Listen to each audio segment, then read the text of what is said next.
자, 여러분 반갑습니다. 오늘은 시편 46편 1절부터 11절까지의 말씀입니다. 오늘 시편 말씀은 비유와 상징 같은 것들이 많이 등장해서 저는 오늘 좀 재밌게 또 흥미롭게 묵상을 좀 했던 것 같습니다.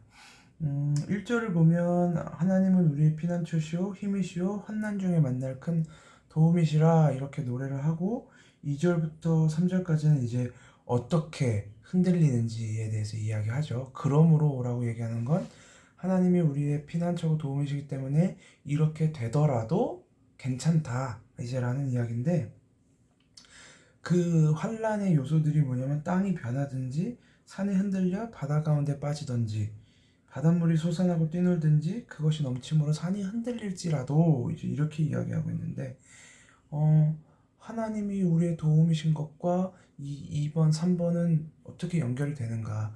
천재지변을 이야기하는 건가? 뭐 태풍에 대한 이야기인가? 산이 바다 가운데 빠진다는 건 도대체 무슨 의미인가? 이런 고민을 해보게 되는데, 성경에서 그때도 한번 누가복음 할 때였나 한번 말씀드렸던 것 같은데, 이 바다는 이 세상을 상징할 때가 많다 그랬죠. 그래서 우리를 어떤 항해자라고 표현하기도 하고, 우리 인생의 배가 바다 위에 둥둥 떠다니는, 그래서 바다에 의해 시험을 당하기도 하고 이제 바다의 물이 넘치는 그런 이야기들도 있죠. 그래서 이 바다는 주로 이 세상을 의미할 때가 있고 우리를 향해 닥쳐오는 시험을 의미할 때가 굉장히 많거든요. 그리고 산 같은 경우는 이 시편의 다른 곳에서 노래하지만 내가 산을 향하여 눈을 돌리라 나의 도움이 어디서 올까 천지를 지으신 하나님에게서로다 이러면서 이제 이 산은 하나님의 은혜를 구하는, 하나님의 도움을 구하는, 그리고 하나님의 임재를 상징하는 경우가 굉장히 많거든요.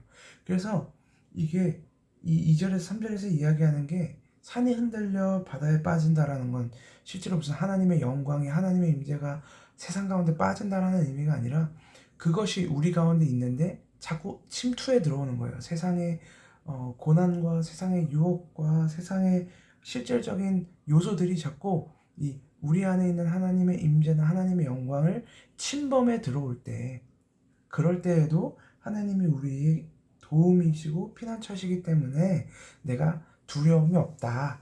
이제 이런 찬양을 하고 있다. 라고 오늘 저는 묵상을 하면서 오늘 이 시편의 기자의 이 논법이 굉장히 재밌다라는 생각을 했습니다.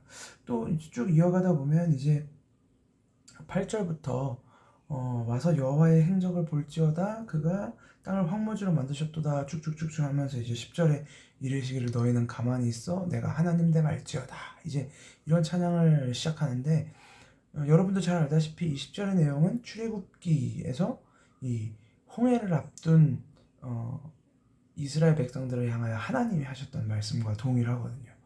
그러니까 이 고라자손의 시편은 지금 이 출애굽 사건을 가지고 오면서 우리의 도움이셨던, 우리의 실제의 피난처셨던 이 하나님을 찬양하고 있는 모습을 볼 수 있거든요. 그리고 당연히 이 홍해 사건은 우리의 그때 당시 이스라엘 백성들의 구원 사건과 연결이 된다. 그 앞에 빠져 있었던 내가 곧 죽겠구나라는 두려움에 빠져 있었던 그 이스라엘 백성들을 구원하신 하나님 사건과 연결되어 있다라는 것을 보았을 때, 이 시편의 기자는 수많은 비유들을 상징하면서 또 이 시편을 읽을 유대인들이나 당시 이스라엘 백성들이 이해할 수 있을 만한 그때를 생각하며 그렇지 하나님이 이렇게 구원하시지 라는 내용을 또 이용하면서 실제로 하나님의 우리의 구원이심을 찬양하고 있는 게 아닐까. 그러면서 오늘 46편을 저는 꽤나 재밌게 묵상했던 것 같습니다. 여러분들은 하나님의 도우심에 대해서 어떻게 묵상을 하셨는지 궁금합니다. 또 한번 나눠주시면 좋겠네요. 우리 잠깐 기도하겠습니다. 하나님 아버지 은혜를 감사합니다. 오늘 이 시편 기자의 찬양을 통해서 하나님의 도우심을 묵상하고 하나님이 우리의 피난처 되심을 다시 한번 생각해 봅니다.